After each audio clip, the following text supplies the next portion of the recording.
Hey everyone, it's Jackie Shulkin, and this is video number 3 in my series about American government and civic participation. Today I will be talking about federalism.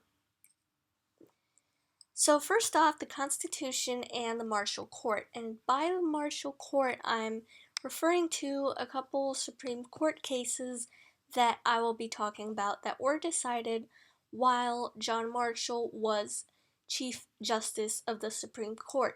So very early on in the country's history. So, Article 6 of the Constitution includes what we call the Supremacy Clause, and under it, the Constitution and any laws passed under that form the supreme law of the land. Powers of the national government can be enumerated, implied, inherent, or prohibited. So enumerated means they are explicitly granted to Congress. Implied means they are powers that Congress assumes in order to better do its job. Inherent are the ones necessary to a sovereign nation, and prohibited are explicitly prohibited or denied to the national government. So in McCulloch versus Maryland, Congress had chartered the Second Bank of the United States. Maryland passed legislation to impose taxes on it. James McCulloch, cashier of the Baltimore branch, refused to pay the tax. The court decided unanimously in favor of McCulloch. So Congress had the power to incorporate the bank based on the Elastic Clause, and Maryland could not tax instruments of the national government employed in the execution of congressional powers. While the states did retain the power of taxation, they could not undermine congressional legislation. Gibbons versus Ogden. A New York state law gave individuals the exclusive right to operate steamboats on waters within state jurisdiction. Thomas Gibbons was a steamboat owner who did business between New York and New Jersey under federal coastal license. He challenged the monopoly license granted by New York to Aaron Ogden. And here, the court decided unanimously in favor of Gibbons. New York's licensing requirement for out-of-state operators was inconsistent with the congressional act regulating coastal trade. The New York law was invalid because of the Supremacy Clause. So in this case, Justice Marshall, who as I said was the Chief Justice at this time, developed a clear definition of the word commerce, which included navigation on interstate waterways, the regulation of navigation by steamboat operators, and others for purposes of conducting interstate commerce was a power reserved to and exercised by Congress. Additionally, Justice Johnson said that the national government has exclusive power over interstate commerce, which negates state laws interfering with the exercise of that power. By the way, the Martial Court was very big on expanding the power of the national government. So, state governments. The Constitution does grant them some key powers. They can write their own constitutions and pass their own laws. For example, they have 3 branches of government, though the powers granted to each of them do differ in each state.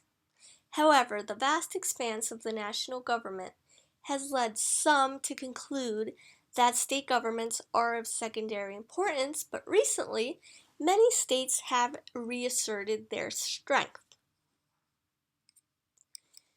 So professional and non-professional legislatures. All but one of the states, this being Nebraska, have bicameral legislatures. In some states, being a legislature is a full-time job. They are paid well, they have large staffs, and meet in session for much of the year. However, in other states, being a legislator is not like a full-time job. They are in session for short periods of time, receive very little pay, and have almost no staff. So some are more like professional politicians, and others are non-professional and tend to pride themselves on having what they call a citizen legislature. So reserved powers. The 10th Amendment states, "The powers not delegated to the United States by the Constitution, nor prohibited by it to the states, are reserved to the states respectively, or to the people." Okay, concurrent powers. This means powers held by both states and the national government. So, for example, taxation. In the United States, people pay taxes at the local, state, and national levels. The full faith and credit clause. This is in Article 4, Section 1 of the Constitution, and it reads, "Full faith and credit shall be given in each state to the public acts, records, and judicial proceedings of every other state." So, states must respect the laws and decisions of other states. For example, the driver's license. You get it in one state, you can use it in all states.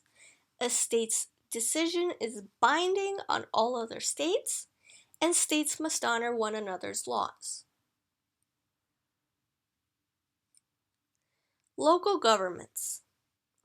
The Constitution does not mention them at all, so this is interpreted to mean that they are entirely under the authority of the state, and that states can create and abolish them as they see fit.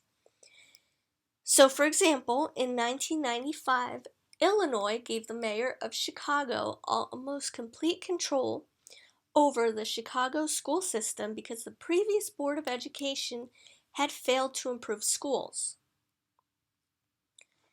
Types of local government.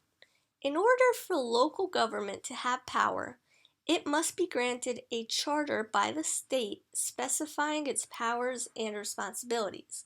Most states grant some degree of autonomy to local governments. This is called home rule, which is a promise by the state to refrain from interfering in local issues.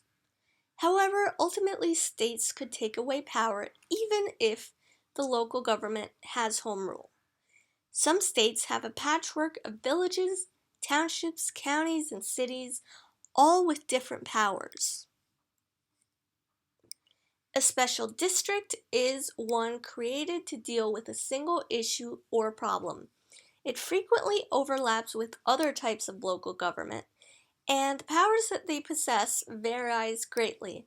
Some have elected leadership, while others have leaders appointed by the governor or a legislature. The 14th Amendment.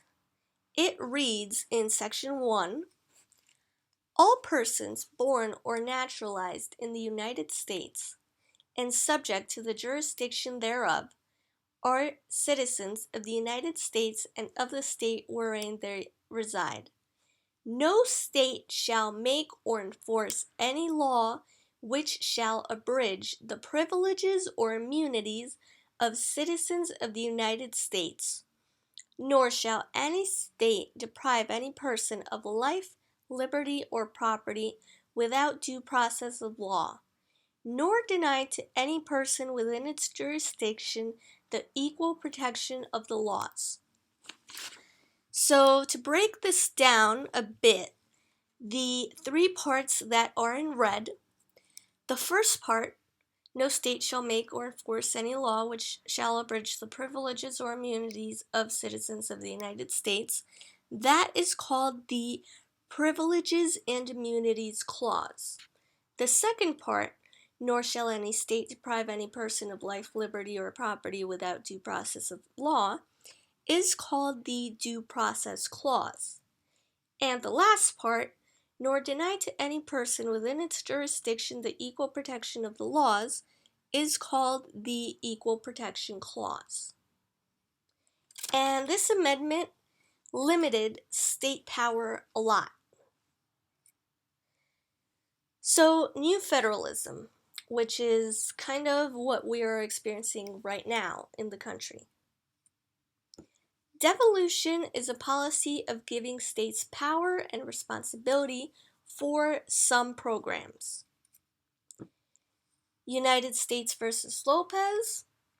It was a 5-4 decision which said that the Gun-Free School Zones Act of 1990 was unconstitutional. This act forbade individuals from knowingly carrying a gun in a school zone. And the Supreme Court said it was unconstitutional because it was irrelevant to the Commerce Clause.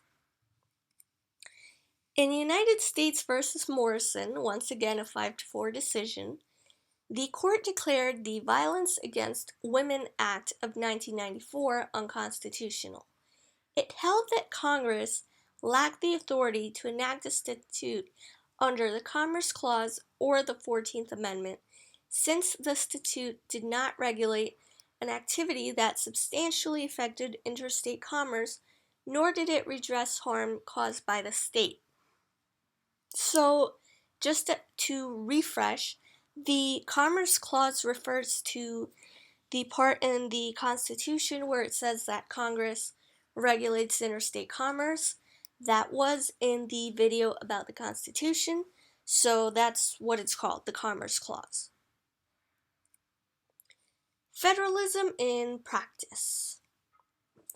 Fiscal Federalism. Block grants are money that the federal government gives to a state for fairly broad purpose with few strings attached. Categorical grants is money given for a specific purpose that comes with restrictions concerning how the money should be spent. So, within categorical grants, we have project grants and formula grants. In a project grant, the states apply for the money by submitting specific project proposals. And formula grants is money given to the states according to a mathematical formula. So, giving money and federal aid to the states is a good way of controlling states' government policy. So, it's another way for the federal government to have power over the states. Mandates, again, a way in which the federal government has power over the states by ordering them to do certain things. So a mandate can be unfunded, meaning the federal government does not provide any money for it. For example, the Americans with Disabilities Act. Federal government did not provide money to make buildings accessible to handicapped people, for instance. Regulated federalism is a way for Congress to pass a mandate in which it imposes regulations and standards on state and local governments, for example, environmental standards. Preemption. All laws passed by the national government take priority over state and local laws. So, preemption means that the national government can override state laws if it can demonstrate a compelling national interest. That's it for today's video. Thanks so much for watching. Please share, let me know your questions in the comments, subscribe, and don't forget to stay tuned for the next video. Bye guys!